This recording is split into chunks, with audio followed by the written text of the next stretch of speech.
কেউ কি বলতে পারবেন এগুলো কি? থাক, আমি বলে দিচ্ছি। এগুলোকে বলা হয় মাইক্রোগ্রিন। আজকে আমি আপনাদের সাথে শেয়ার করব আমি কিভাবে বাসায় মাইক্রোগ্রিনটা বানিয়েছিলাম। শুরুতেই এখানে আমি একটা গ্লাসের মধ্যে একদম পরিষ্কার পানি নিয়েছি।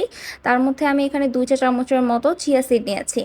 এখন আমি চিয়া সিডটাকে পানির সাথে মিশিয়ে প্রায় 2 থেকে 3 ঘন্টা একটা সাইডে রেখে দিব। যখন এটা একদমই ভিজে যাবে বা সোক হয়ে যাবে, একটু ফুলে উঠবে, তখন আমি একটা পরিষ্কার প্লেটের মধ্যে কয়েকটা টিস্যুকে স্প্রেড করে নিয়েছি। এখন আমি এই চিয়া সিডের যে মিশ্রণটা আছে এটাকে এই টিস্যুর উপরে সম্পূর্ণ পাতলা করে স্প্রেড করে দিব। এবং এটাকে কিন্তু অবশ্যই সকালে একবার পানি স্প্রে করতে হবে এবং বিকালে একবার পানি স্প্রে করতে হবে। অর্থাৎ এই যে প্লেটটা আছে এটাকে অলওয়েজ ভেজা রাখতে হবে।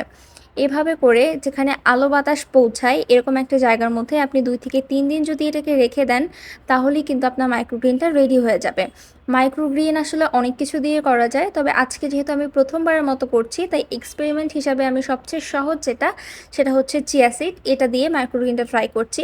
মাইক্রোগ্রিন কিন্তু আমাদের হেলথের জন্য খুবই ভালো। আমি শুনেছি ক্যান্সার প্রতিরোধেও এটা বেশ কার্যকর ভূমিকা পালন করে। তাছাড়া আমি চিন্তা করেছি এটা দিয়ে আমি বেশ কয়েকটা রেসিপি বানাবো। তার মধ্যে অন্যতম থাকবে অবশ্যই সালাদ। সো সালাদের ভিডিওটা আমি অবশ্যই আপনাদের সাথে শেয়ার করার চেষ্টা করব।